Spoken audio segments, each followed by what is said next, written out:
एक बार की बात है, एक छोटे से गांव में एक शिवाम नाम का लड़का रहता था। वो अपने छोटे से घर में अपने माँ बाप के साथ रहता था। उसकी 2 बहन और एक छोटा भाई था।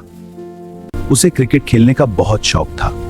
वो घर के सारे काम छोड़कर क्रिकेट खेलने निकल जाया करता था। तब एक बार जब वो 9वीं कक्षा में था, तब क्रिकेट की लत के कारण ही वो उस क्लास में फेल हो गया।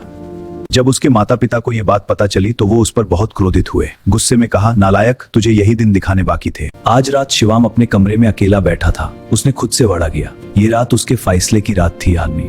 अब उसने फैसला कर लिया था, अब मैं पढ़ूंगा और अच्छे नंबर लाकर दिखाऊंगा।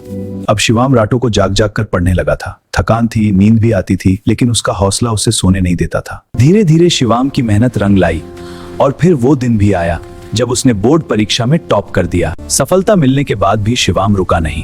उसने अपनी जिंदगी में और ज्यादा मेहनत करना शुरू कर दिया। आखिरकार शिवाम ने एक बड़ी कंपनी ज्वाइन कर ली और वहाँ वो बच्चों को पढ़ाता था। कंपनी से वापस आने के बाद भी शिवाम रुका नहीं। घर पर ही उसने ज्ञानोदय कोचिंग शुरू की, जहाँ वो गांव के बच्चों को ज्ञान का उजाला देता था। एक रात शिवाम ने गहरा सोचा। उसने महसूस किया कि अब वक्त आ गया है बड़ी कंपनी को छोड़कर अपनी खुद की एक कोचिंग शुरू करने का। फिर शिवाम ने एक नया कदम उठाया। उसने यूट्यूब पर ज्ञानोदय के गुरुजी नाम से अपनी कोचिंग शुरू की, ताकि ज्ञान हर बच्चे तक पहुंच सके। धीरे धीरे शिवाम यूट्यूब पर छा गया।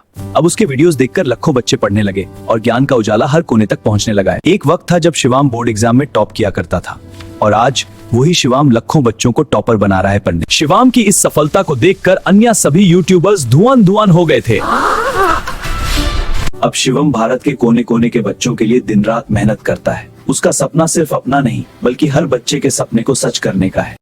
आज शिवम हर बच्चे के सपनों को साकार कर रहा है। हम उसकी इस मेहनत की सलाम करते हैं। आखिरी जंग ज्ञानोदय के संग में।